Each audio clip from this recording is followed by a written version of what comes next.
Henrik, from disaster to triumph. Thank you. Thank you very much. And thanks for inviting me, Henrik, Claes, Henrik. I'm really happy to be here. I'll try to give this from sort of a more of a macro angle, my thoughts on the world and some thoughts about the US situation, but also on those big global mega trends that I tend to write a bit about in the column that you so nicely talked about.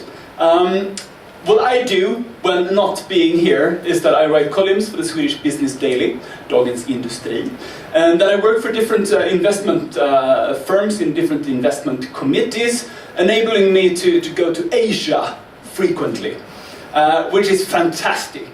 I find it so inspiring, and many of the things that probably affects what I write about or what I talk to you about today is what I see in Asia. People in the Western world will talk about secular stagnation. Secular stagnation. That is a 100-year period of stagnation. I mean, economists are really pretentious. Go to Hanoi, there's no secular stagnation in Hanoi. And I came to think about it, when going here, you're in the right business, aren't you? Global trade has increased every year since World War II, with the exception of 2009. That was the one and only exception. And we will probably never experience it anymore in our lifetime. So well done, congratulations to all of you. And, you're welcome. But still, what worries me today, from a business cycle perspective, is that risk appetite is fantastic.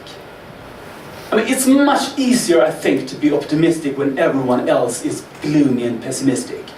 But you mentioned Snapchat, Mike, and we might have coordinated this presentation, but we haven't, because we met for the first time an hour ago. And Snapchat introduction to the US stock exchange. God damn! This is fantastic. And Mike, while you were surprised that so many of us raised our hands saying that we do have Snapchat on our phones, that's just because we want to keep track on our kids. And we don't use it. So essentially the business model of Snapchat is to make sure that they can gain money from 12-year-olds. It's very tricky. Very tricky, but risk appetite, fantastic. What a good sign of risk appetite. And in Sweden these days, you have Icelandic banks entering Stockholm. We've had that 10 years ago. You remember the names? Glitnir, Kaupting, some other ones that still disappeared. And of course, the IT sector booming. And this weekend in Washington, IMF, for the first time in 8 years, said that spring is in the air. Now it really got me worried.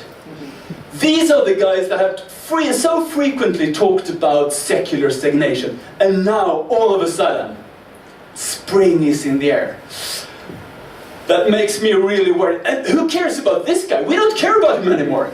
He can do whatever he wants. He can continue with his frequent nightly Twitter.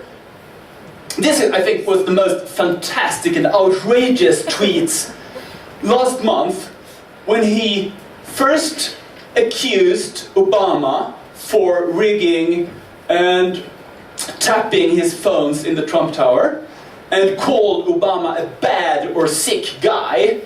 And then 1 minute later, he talked about Arnold Schwarzenegger. He was fired from the docu-soap. He was fired. He didn't voluntarily leave the TV show. So that's proof of his attention disorder. We don't care. Risk appetite is so good. And this is what worries me. From a macroeconomic angle, we have leading indicators on peak levels, surprise indicators on top levels, where economists are still surprised by the performance of the economy globally.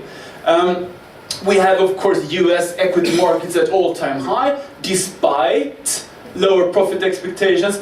Nobody really cares that the UK is leaving the European Union. I mean, you care about it, and we care about it, but from a financial market perspective, you can hear economists saying that, well, you know, we handle